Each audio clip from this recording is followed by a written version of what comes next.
Everybody likes a good garden tour. This is the problem with hiring me. If I go to your house and you have a really cool garden, I might be so forward as to ask you for a garden tour that we'll put online so the world could see all these wonderful things that you did. That's it. So this is Hell on Wheels, Susie. If you go to Burning Man, you might know Susie because she gets up there. Yes, it's on my bucket list. Maybe I'll call Susie for some consultation tips before I go. But right now we're gonna go see Susie's garden. Here we go, Susie. I'm so impressed by this whole place. What's the history? How'd you get to this point?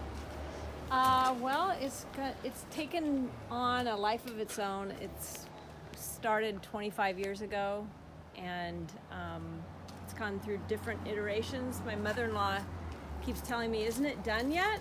And I keep telling her it's never done. Well, there's no such thing as does she think that any garden's done? No, she lives in an apartment. Because she's misinformed. She is. Because there's no such thing as a finished garden. Yeah, so look at this. I mean, you've got the beautiful pavers. How old are these pavers? How did this get put into place? This is a really cool kind of modern layout. This was in place of a lawn that was always problematic, and Right. we wanted to have an area that we could sit out here in the front of the house that was in the sunny part of the house, and this works really well. So you're on kind of a busier street, and it looks like you've got it walled off really well. Some giant Monterey Cypress. Does those make you nervous at night during storms? More during the fire. Oh, the fire, yeah. Yeah, so general tip for everybody, just keep that off of your structure as best you can. Get as much space as you can. But they're pretty well trimmed, it looks like, and cleaned up. Looks like you cleaned them up. We did. Yeah, nice. And then you've got your leptospermum out here, levagadum. Do you know much about this plant? That's the, is that, Smells really good. Pittosporum undulatum. Yeah, Spittlesperm undulatum, yeah. Do you know that? I stand corrected. It's right. She said she won't know any of the names. She knows them better than me. Pittosporum. I believe that's Queensland box, I think is the common name. Yeah. Yeah, so anyway, it's a plant from Australia. It's a little bit challenged because it's underneath the big cypress trees. But The arborist that I asked, he said that they're having a problem on the whole West Coast. they are. They should be I didn't know about that. nice dark green, like down there. Yeah, we'll look at They're- those. These are, They're a little sparse and a little too yellow, and they put out a lot of fruit because Okay. they're stressed. yeah. I guess the only good thing about a lot of fruit, it means a lot of flowers and a lot of fragrance. Yeah. Yeah, they're beautifully fragrant. And so here's the secret entrance in here. We've got the contrasting succulents going on, the Mexican feathergrass, and we have the variegated agave right there, ray of light. And one of my favorite trees to use in landscapes are so well behaved. Finish it off, take it home. Magnolia. Magnolia, little gem. Little gem. The little gem. See, I'm tough. I'm going to put you on the spot. Anyway, here we go. But then we've got your, so some people hate palms. Some people are indifferent. And there's some people who absolutely love palms. And so it looks like you got a few. Pygmy palm, yep. They're growing on you. Yep. Because you Yeah, planted some more today. Yes, we did. It's addictive. Anyway, that's the pygmy palm there. We've got a nice triple. A really nice, what looks to be a coral barked maple, Japanese maple. And you can see this time of year, we still have time because it's March. And if you could see the orange coloration in the bark that kind of matches my shirt a little bit. Some big phormiums. I guess the phormiums days are numbered. We're going to take those out and put some Yes. And cuter this- things in. Is that, well, that's a red bud. That's a red bud, yep. Yeah. I can see the little red buds that are purple. Yes. We should change that name. Anyway, here's the little sitting spot. I'm sure there's been some days with cervezas out here. And so if you are at Burning Man, you may see Susie on her custom, very well lit bike dubbed Hell on Wheels. So I'm so jealous that you've gone and done that and I haven't. But back on track, Clivia miniata doing its bloom right here.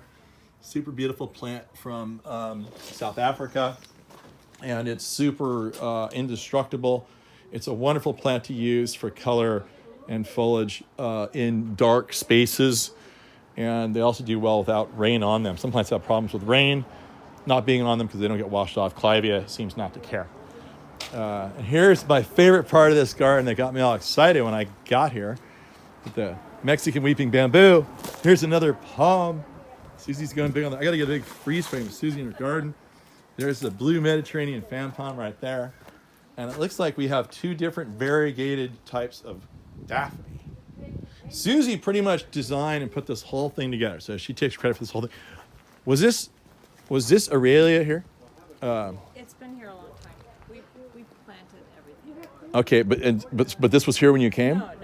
Okay, you planted this. I love how this leans out over the garden and gives you kind of like a sort of tropical jungle tunnel feel to this here.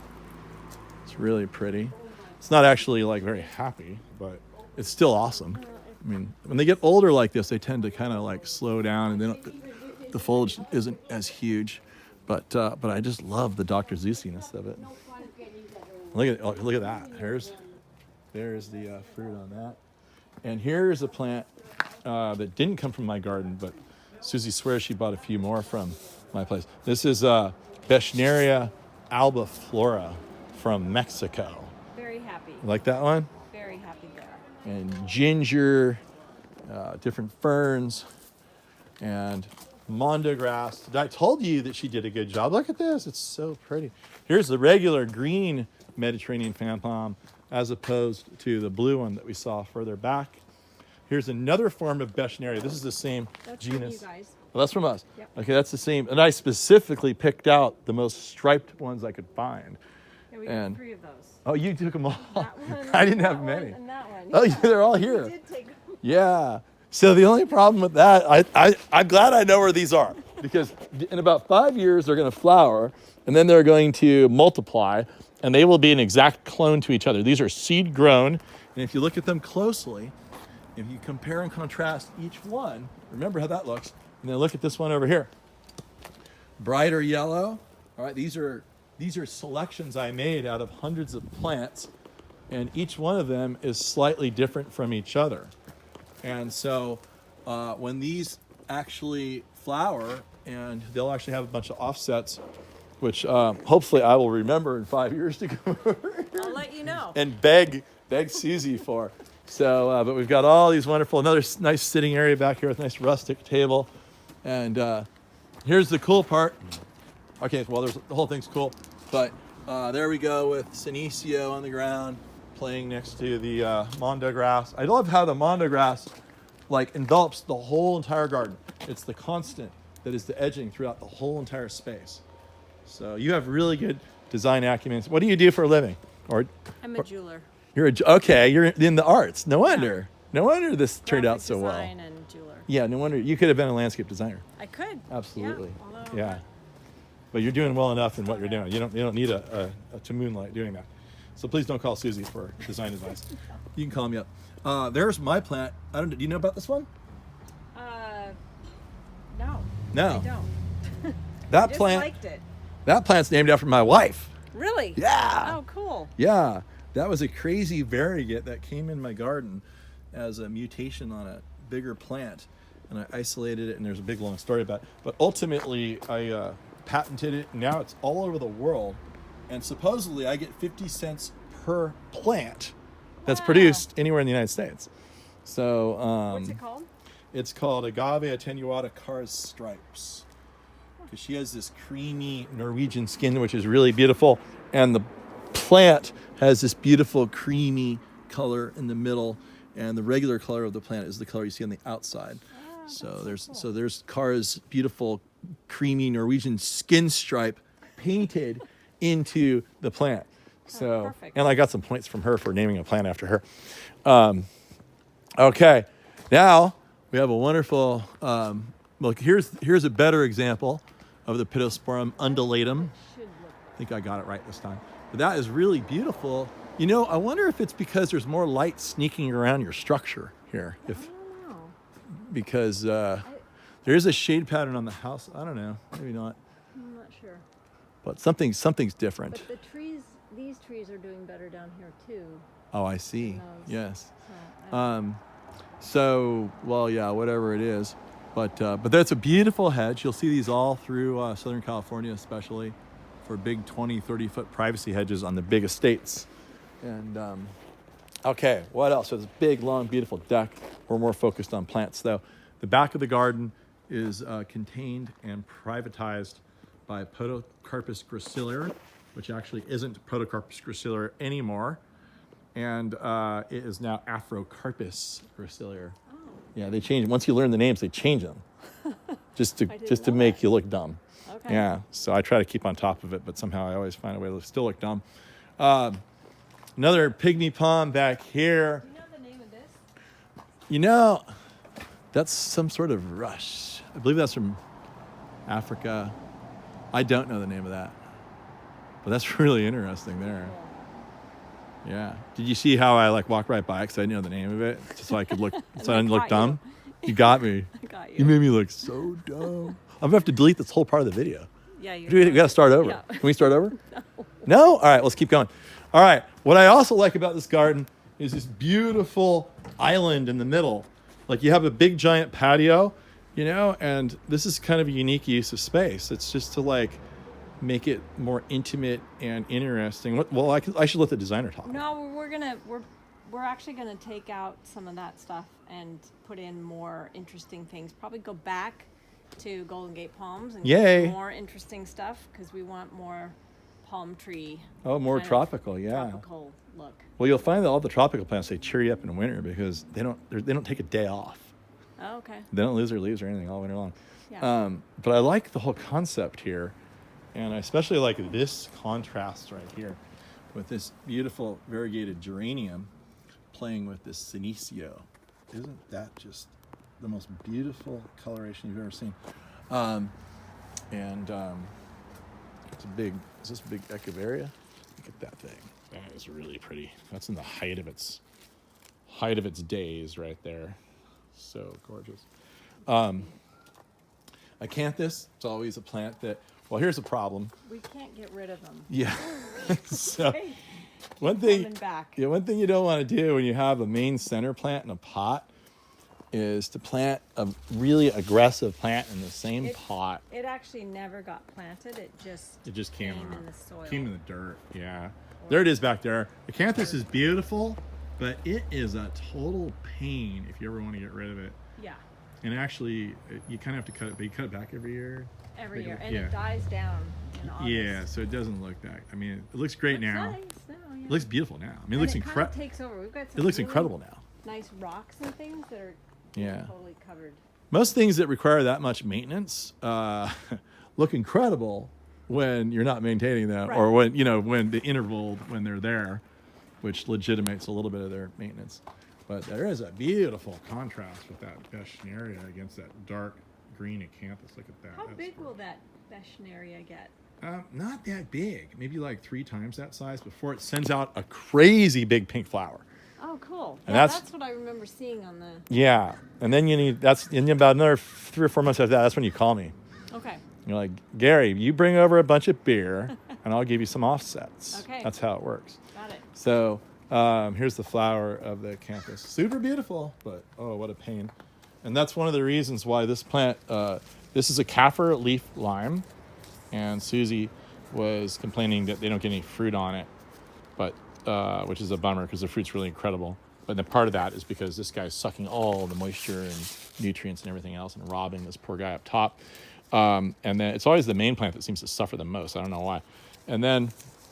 But the foliage on this plant is really, really, really. Do you mind if I just tear all your foliage off in your garden? Absolutely. Okay. It's really good in It's soups. super. It's like medicinally good. Oh, it's just like the most intense flavor. But this is used in curries, so I'll put it back. We'll let it mulch. So following the long line of the mondegrass leads you to a broom that some gardener left in here. Some guy was in here planting some palms, made a little bit of a mess, and anyway. But yeah, that might have been me. I really like these. Tell me about these things. What are these? These are like some kind of tie. Oh, they're prayer flags. But, that what they are? We had them over on the other side of the I house. saw them. And there's a squirrel that Oh. keeps ripping them out. He Oh, does not like them. he's a little terrorist, huh? He is. Yeah. Sounds like he's ripe for relocation. He's not very peace. He's not very. He's not a very zen squirrel. No, he's a little uptight. What are you doing, messing up my squirrel habitat with these darn flags? This is anyway. So here we are. The reason I came today, Susie came in and she literally got her palm on. Tell me what prompted you to go crazy. We had bamboo here, and we really wanted to have move the tropical look that we have on the other part of the yard over into this corner. And you guys have such an amazing selection of palm trees, and Well, thank you. we now have 2 different types of palms back here. Right. Yeah. So basically, this is the Chamaedorea radicalis small version. I won't elaborate too much. I just made a video on this if you want to learn all about that. I don't want to waste all of Susie's day. Just a little bit of it. And that will fill in underneath and stay low. And then this palm here is equally cool, if not more so. And it is the Windermere palm from India. It is Trachycarpus latisectus, and it's an extremely hard palm to get your hands on. It is self-cleaning. It'll make a nice ringed trunk eventually on its own, which is unique to all Trachycarpus. Has a nice matted down look to the trunk, unlike the regular Fortunae, and it also has a much prettier frond, a much more translucent frond. You can see the translucence of the glow of these things, the light coming in, more so than the regular kind. And so what are you going to do in between all the old ground cover back there? Well, we've got this Hakone grass. Oh yeah, That that's will pretty. It's really that gorgeous new Yellow. grass look, and it's really lush, and it comes out. And you cut that back every year. You're really good. Yeah, it just dies. It doesn't- Oh, you don't cut it back? It just dies down? Well, it dies down, and then we cut it back. Yeah, then you cut it back, right. Yeah, I have that in my garden, but I don't do anything to it, so it gets all ratty. But yeah, when you maintain your plants, it makes all the It really difference. likes this area, so it's super gorgeous green. Right. This will all fill in. It'll be a nice little tropical corner. We've got L'Oreal petalum, also from the Asian subcontinent. Purple, what do they call it? Purple something. Lower petalum, that's all. I know. L'Oreal petalum. And also I made another little video on Podocarpus henkeli, which is the screening on what would be the south side of the building. Beautiful vegetable garden on the side. And then curiously, we have Podocarpus, what used to be Podocarpus gracilior on the back, both conifers from Africa. And the Podocarpus gracilior is more ferny looking than the Podocarpus henkeli over here, which is more tropical and droopy. And so 2 questions. 1, which one do you like? And more, that's 2 questions. And 2 more questions. How did you decide what prompted you to decide to use the 2 different ones in 2 different locations? I've never seen that. We had some pittosporum, the small leaf pittosporum trees here, and they dropped a lot of their fruit, and a lot of ants liked it. Mm-hmm. And we decided to replace them with these. And then I was driving in the neighborhood, and I saw the longer, what's it called? Henkeli. Henkeli, and I just love the long, droopy leaves of that one. So, All right, let's look at a good Now- close-up of that. very happy here. So, There's 2 different colors, yeah. well, or of these.